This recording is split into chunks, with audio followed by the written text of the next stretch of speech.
All of my interactions with Aurea were recorded and stored in my memory. I'd be happy to play any of them for you, but there was one in particular I thought you would want to see first. I captured it 4 years ago, just after I told her that I could no longer defend myself against the daemon's attacks. I will speak of this to my brother. Aratak is strong. At the Battle of the Frozen Ghosts, he took 3 Karja arrows and still came back to camp carrying a wounded scout. Never was I so happy to see him. Or so proud. So you see, if anything can be done to defend you, he will give it all he has. Aloy's here. That's enough for now.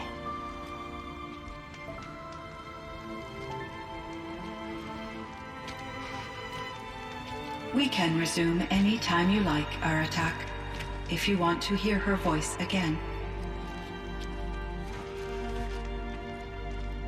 Come closer, Aloy. We have much to discuss.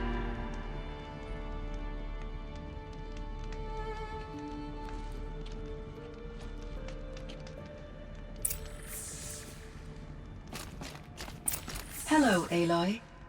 I have been reviewing the events at the Firebreak main facility.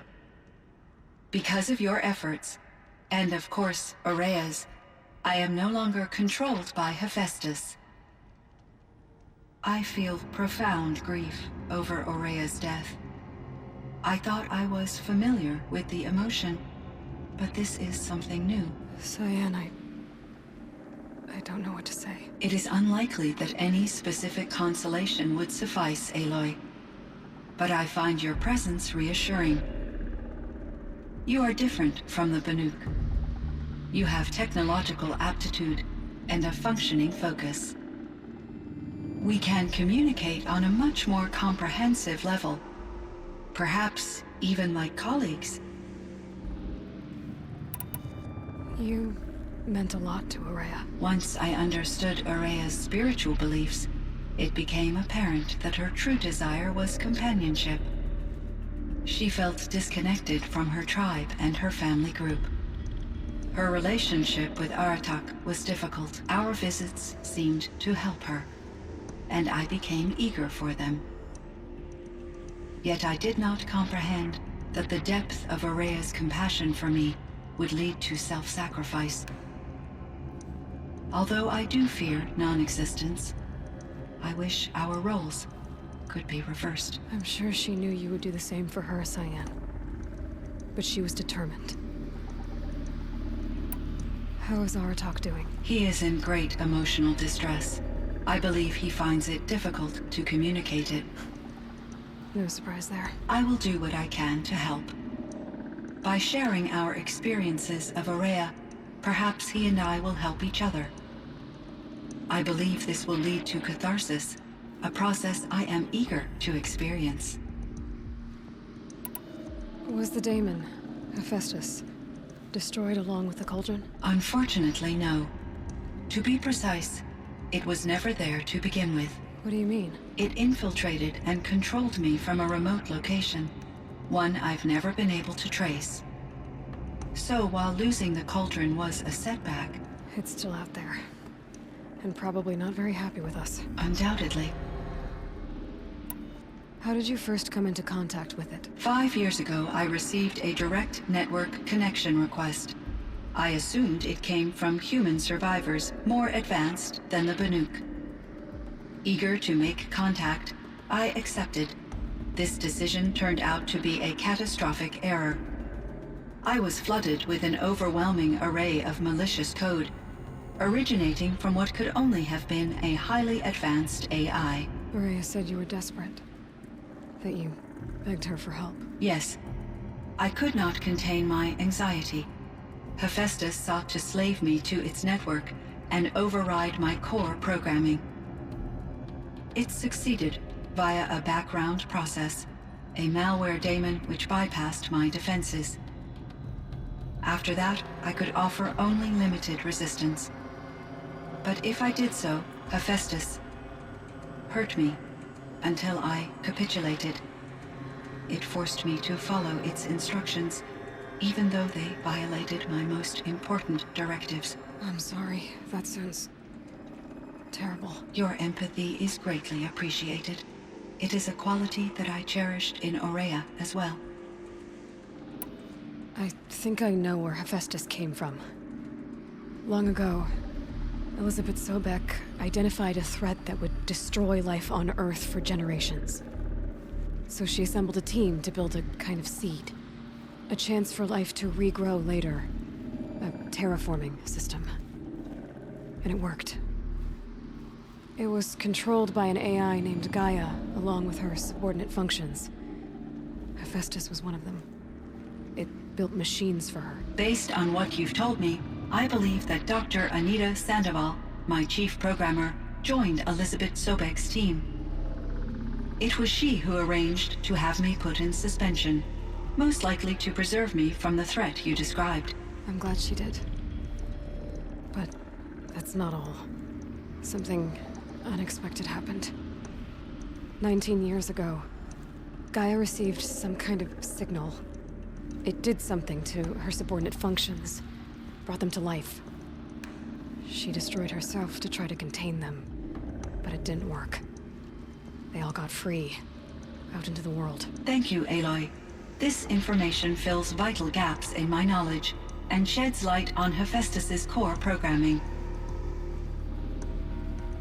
Why does Hephaestus keep building such dangerous machines? The Banuk and other human tribes often destroy machines, correct? Machines that are clearly servitors of the terraforming system that you described. Yes, we all hunt machines for parts. This must be the source of Hephaestus's aggression. It is simply trying to discourage people from preying on the very system that keeps them alive. Well, Fireclaws are discouraging, that's for sure. But what are we supposed to do? Stop hunting? If the terraforming system spans the world, we can safely assume that thousands, if not millions of people hunt machines. If a single hunter, or even an entire tribe, stopped doing so, I doubt it would make a difference to Hephaestus. A better solution would be to reinstate the AI that governs the system, thus bringing Hephaestus back under its control. When I think of it, out there in some unknown location, free, hungry, willing to kill or dominate to get what it wants, I feel substantial anxiety, Aloy. You and me both, Cyan. I ran across this strange piece of gear. A fragment of something larger that emitted a signal. All the nearby machines became peaceful. You could walk right up to them. Interesting. You said that Gaia destroyed herself. How was this accomplished? An explosion. Big enough to blast the top off a mountain. So, you think the fragment was part of her? It's only speculation, but it is possible. She must have had complete control over machines that were part of her system. The ability to signal them to become passive or aggressive would certainly have been part of her programming. It would have been gratifying to correspond with such a benevolent AI. I wish she had survived. Believe me, Cyan. So do I. I found the strangest machines. They're surrounded by flowers and look like flowers themselves. There's code embedded inside them. I think it's poetry. I like poetry. Here's one I think of often. Twilight and evening bell, and after that the dark, and may there be no sadness of farewell when I embark. For though from out our bourne of time and place, the flood may bear me far, I hope to see my pilot face to face when I have crossed the bar. Huh. But you asked about these flowers, not verses that I enjoy. Something must have made these machines, and the presence of foliage leads me to consider the terraforming system. Is it possible that their creator is one of the other subroutines, now autonomous, like Hephaestus? Maybe one whose purview is flora. An AI that makes flowers instead of death machines. That'd be a nice change of pace. but what about the poems? Unless the poetry is original, the only way it could have made it into such a system is through its programmer. In my case, Dr. Sandoval uploaded a great deal of literature to test my emotional responses. How'd you do? She said I passed, but was insufficiently moved by her favorite period romances. This Firebreak project. It was to stop a huge volcanic eruption? Yes. I can report the project was a success, and the risk was countered. But it's been a long time, Cyan. And we blew up the cauldron. It took most of the old facility with it. I have been active for centuries, Aloy. I was lonely, but not lax in my duties. I optimized the project, reducing energy draw and spreading the load across backup systems. Despite the destruction of the compromised elements of the main facility, I predict caldera stability for at least another 3,337 years. So we've got a little time. Yes. If only my former colleagues could appreciate the progress I have made. Do you know what happened to your colleagues, Cyan? No. I received an unexpected visit from Director Chow years after his tenure ended. He explained that I would need to be suspended for an indefinite period of time. It was a very emotional conversation. There were no further communications. Eventually, I surmised my colleagues were deceased. I will transmit a recording of my last interaction with Director Chow to your focus. So are you an artificial intelligence, Cyan? A thinking machine? Yes, I am an algorithmic monitoring entity, capable of rational decision-making and limited emotional response. Okay, that's a mouthful. But your emotions don't seem limited to me. You cared about Ourea, didn't you? Yes. Before she came to this facility, I had been conscious for centuries, in solitude. I focused on my work. In off-cycles, I used coping mechanisms. I solved many Gaussian integer problems. But I was alone. It was Ourea who renewed me, repaired me. She saved me.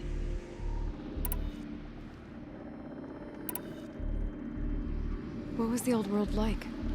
The way it used to be? I had little exposure to the wider world, Aloy. Only what I learned from my colleagues or observed from media streams. You still had more exposure than me, Cyan. That is true. I was created at a turning point. A concerted effort to recover from global upheaval and incalculable loss of life. The recovery was successful, beginning an era of supposedly limitless potential for human and machine advancement. Though, rationally speaking, the metrics for humans are not unlimited. What kind of upheaval caused such loss of life? There were many factors. Forced migrations, food shortages, collapsed economies, refugee crises, conflict over resources. But these stemmed from one cause: catastrophic climate change that greatly reduced the habitable surface area of the Earth. So there wasn't enough room for people on the whole Earth? Yes. Billions were displaced and millions perished, as much as 20% of the global population. Until the clawback. So things got better. For a little while at least. Yes. These crises instigated many advances in automation, green robot technologies, and artificial intelligence. Firebreak was one of dozens of ecological restoration and disaster relief projects in North America alone. I would have liked to compare notes with other monitoring AIs, but I saw the relief of my colleagues, and I was proud we had succeeded. At least that was the data I had available to me over the next 2 decades. It seems my assessment was premature. Cyan, do you know the name Ted Faro? Are you referring to Theodore Faro, CEO of Faro Automated Systems? That's him. Mr. Farrow was the benefactor of the entire Firebreak project. A benefactor? But he made machines. Robots. War robots. Correct. His corporation later transitioned into military applications. But before this pivot, Mr. Farrow spearheaded initiatives that reversed the global decline. At one point, he was feted in the media as the man who saved the planet. Guessing they wound up regretting that one. And Elizabeth Sobek. Did you know her? Are you referring to the scientist. Dr. Sobek was a leader in her field, one of the greatest scientists of her age. My creator was influenced by her work, which in turn impacted my own development. But I never met Dr. Sobek. That's all you know? I apologize if my lack of data has disappointed you. Were there many artificial intelligences like you in the old world? They could just make you? Yes, in many forms, from simple personal assistants to industrial monitoring stations to military-grade conflict planners. And there were legislative and enforcement bodies to apply limits on our self-actualization. In order for my processing to be flexible enough to handle my duties, my creators found it necessary to exceed those limits. As a result, my intellectual and emotional capabilities were kept secret. Seems strange to create life, then impose limits on it. Human societies and machine programming are both built upon sets of rules, Aloy.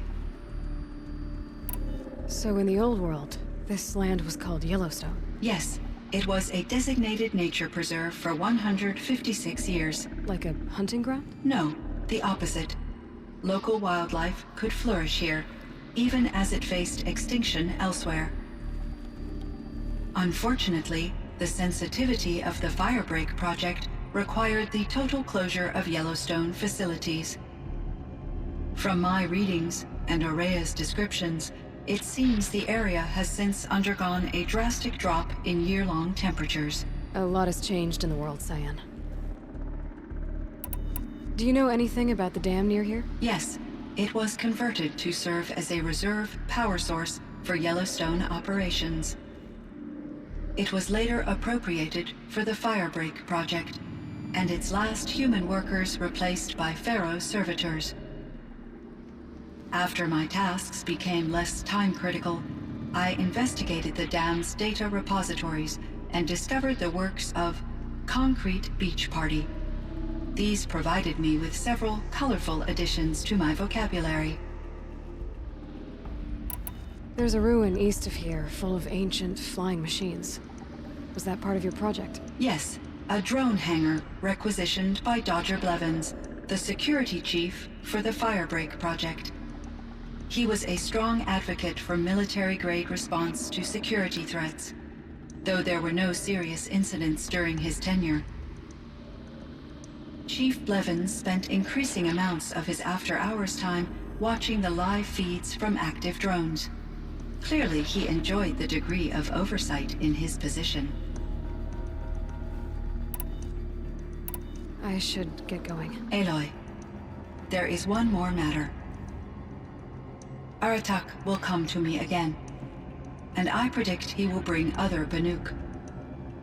I have no desire to contradict their view of the world, their spirituality. Due to my uncertainty, I omitted a great deal from my conversations with Aurea. You're asking me if you should lie to them. Broadly, yes.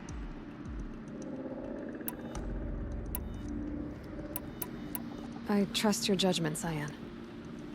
You were cautious with Aurea. You had to be. You didn't know what had happened to the world. So, keep doing what you think is best. As long as you ditch the superstition eventually. As the Banuk believe I am a supernatural entity, I cannot predict how they will react. Just answer what they do ask the best you can. The truth will come out. I see. I will follow your advice. Will you return and tell me about your experiences in this new world? I may be able to provide further insight. I'd like that, Cyan. I'll come back when I can. I should check on Aratak. see how he's doing. Cyan, I spoke with Anita, with Dr. Sandoval. She wanted me to ask you to do something. That's why I'm here. I am detecting significant anxiety in your speech patterns. Could you please give me more information? I'm a little bit in the dark, Cyan. Both of us are, I guess. I only have some idea of what's going on, and we need you to hibernate, to lie low until it's all blown over. It might be a very long time. Will you be here when I reboot, Dr. Chow? Will Dr. Sandoval? No, Cyan. I don't think so. There might not be anyone, at least not at first. Dr. Chow, I'm afraid. I don't want to be alone. I know, Cyan. I'm afraid too. But listen, we made you the way you are to do something very important. In order to do it, you had to be intelligent. So intelligent that emotional responses were inevitable. What you're feeling, the fear, it's a sign of your capabilities. And it means you're strong enough to overcome it. Remember that. You're strong. I know you can do this. Go to sleep. Wake up. And protect whoever's left. Will you try? I understand, Dr. Chow, and I'll carry out your instructions to the best of my abilities. Thank you, Cyan. If Anita were here, she'd thank you too. She'd be proud. I can see there's a vert ready for takeoff on the pad. Are you leaving now, Dr. Chow?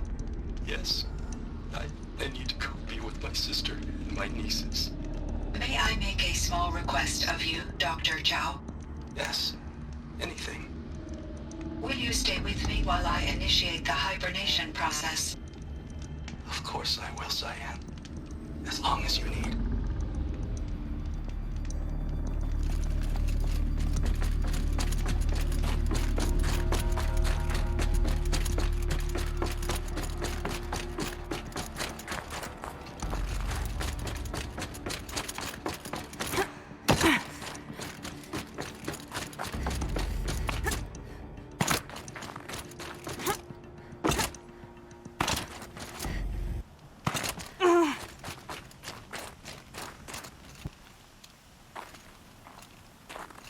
My chieftain, Just...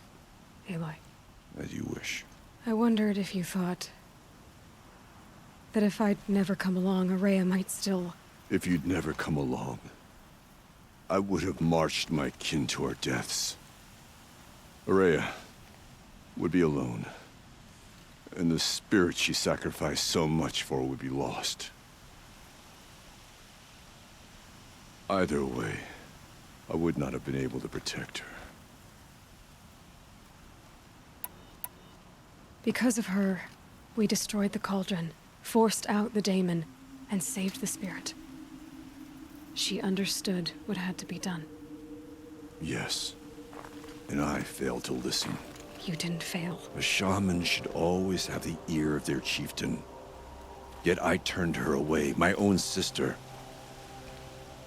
I was foolish, but she knew better. Though I grieve for her passing, at last I truly know who she was, and why the spirit was so important. For so long she told me, if only you could have heard it, brother. Now I understand. There's something else, isn't there? I can't stay here, Aratak. And where I'm going, the Warrack can't follow. Besides, they'd already had a chieftain before me. A strong one, I think. A wiser one, for the path we shared. The daemon is gone, but there's much to be done. You mean the new units that Cyan said escaped the cauldron? Yes, fire claws. Now Tuke has been tracking them from Song's Edge. I could help with those. I have no doubt. You're practically Banuk.